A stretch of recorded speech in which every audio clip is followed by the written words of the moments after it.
Muito obrigado, Sr. Coordenador. Antes de mais, um cumprimento especial ao Sr. Presidente da Associação Nacional das Assembleias Municipais e a toda a equipa diretiva que está aqui presente e dizer que é com uma enorme satisfação que os recebemos cá e que os vossos contributos certamente serão muito positivos para esta reflexão, portanto, e para a melhoria também das propostas que estão em discussão, e neste caso em concreto sobre a revisão da Lei das Finanças Locais. Deixar aqui 2 ou 3 notas que era para se perceber um pouco o processo e onde é que queremos chegar. Eu penso que é por todos reconhecido que o PSD é um partido claramente centralizador, muito centralizador, nomeadamente para o poder local. De longa data que o PSD tem tomado inúmeras iniciativas sobre a matéria em concreta que estamos aqui a debater e no último governo tinha um projeto bastante ambicioso sobre esta matéria.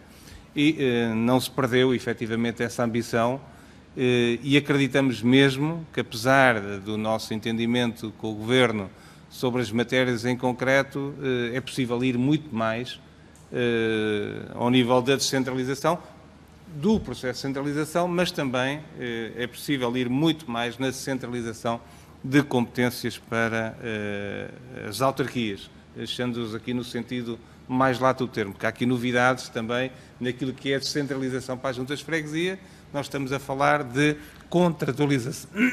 Nós estamos a falar de contratualização de competências que passam definitivamente para as autarquias e estamos a falar também não de um processo, peço desculpa, isto está mal, não no processo de delegação de competências, mas de transferência efetiva de competências. Isto é fundamental.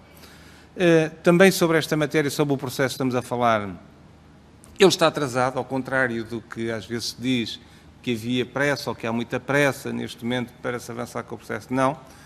Naquilo que eram as propostas do Governo, ele era para estar concluído no verão de 2017, portanto está atrasado, e o PSD estabeleceu um compromisso com o Governo de que, com um calendário muito bem definido sobre esta matéria, e esse calendário está a funcionar, e é importante que funcione, que todas as forças políticas e forças vivas e as entidades envolvidas estejam muito focadas precisamente neste processo. Ele está dividido em 2 fases. Numa primeira fase, em que estamos a falar de descentralização de competências para os municípios, e numa segunda fase que arrancará brevemente, porque tivemos a aprovação na semana passada de um projeto de lei que permite a criação de uma comissão técnica independente que vai estudar as várias possibilidades que existem ao nível da descentralização, desconcentração para outros serviços públicos subnacionais que são fundamentais e outros de cariz também regional, como é o caso da CCDR, das áreas metropolitanas, as grandes áreas metropolitanas, as comunidades intermunicipais, etc. Mas nesta fase em concreto nós estamos a falar de um processo de descentralização para as autarquias. E há 4 pilares, digamos assim, que têm que funcionar em simultâneo, na perspectiva do PSD. E foi nesse sentido que nós fizemos este enquadramento e este acordo, digamos assim, com o Governo. Em primeiro lugar, a aprovação da Lei Quadro da Transferência de Competências. Como o Sr. Presidente referiu muito bem, é um dos processos que está em cima da mesa, que deverá ficar fechado nesta sessão legislativa. Mas também a revisão da Lei das Finanças Locais, que é isso que estamos a discutir mais concretamente aqui hoje. Em paralelo, e devem ficar fechados, sendo que o prazo de ajuste é um bocadinho mais dilatado, mas fica dentro da sessão legislativa, estamos a falar dos decretos regulamentares ou decretos setoriais, que são os diferentes áreas, os tais cerca de 20 diplomas de áreas de transferências que estão a ser transferidas do Estado Central para as autarquias. E o respectivo envelope financeiro, que é matéria fundamental.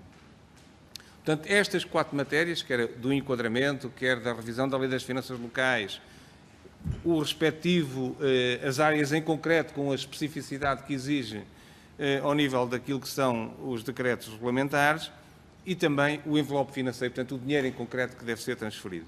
Portanto, nesta perspectiva, o PSD entende que funcionando estas matérias em simultâneo, a ambição irá tão longe quanto a Assembleia da República assim o entender, mas também a Associação Nacional de Municípios Portugueses e também a própria ANAV.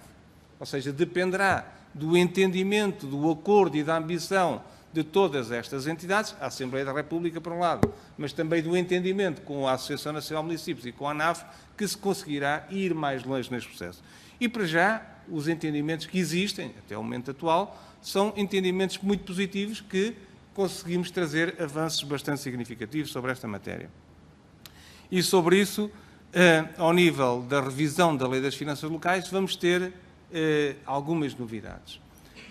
Não aquilo que é o cumprimento da lei, ou seja, quando nós falamos, para isso não precisávamos da revisão, ou seja, se é para dar a possibilidade que os municípios recebam as verbas a que têm direito, mas aí não vale a pena olhar para o histórico de mais de uma década de inibições, digamos assim, para que os municípios possam ter aquilo que têm direito. Isso não precisávamos da lei, nem da revisão, precisamos do cumprimento da lei, mas as novidades aqui que nós temos são novas verbas para que o poder local, para que a autonomia financeira do poder local tenha maior consistência, nomeadamente as matérias relacionadas com as verbas do IVA cobrado localmente, entenda-se assim, ao nível das comunicações, a restauração de bebidas e outras áreas, mas também do pagamento do IMI de imóveis devolutos do Estado, são matérias, portanto, que vão dar um acréscimo de receita aos municípios e nós acreditamos que isso vai permitir também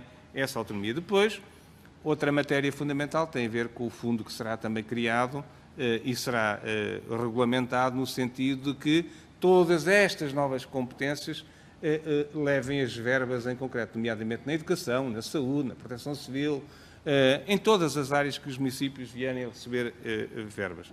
Portanto, nós acreditamos, para terminar, depois gostava de ouvir os seus comentários sobre as questões que coloquei, é que com esta matéria há um ganho de eficiência para as populações, há um ganho efetivo para as populações, há uma democratização do processo ao nível daquilo que são as competências do Estado, e neste caso, passando para mais próximo das pessoas, há um ganho do processo democrático, há mais proximidade e há mais eficiência e eficácia dos serviços públicos. É por todos conhecidos que os municípios e as freguesias gastam melhor que o Estado Central. Portanto, isso está aprovado, não vale a pena estarmos aqui a demonstrar isso, está aprovado e pensamos que essa garantia vai existir. Por isso, no fundo, o objetivo no final do dia é que haja ganhos para os cidadãos com este processo.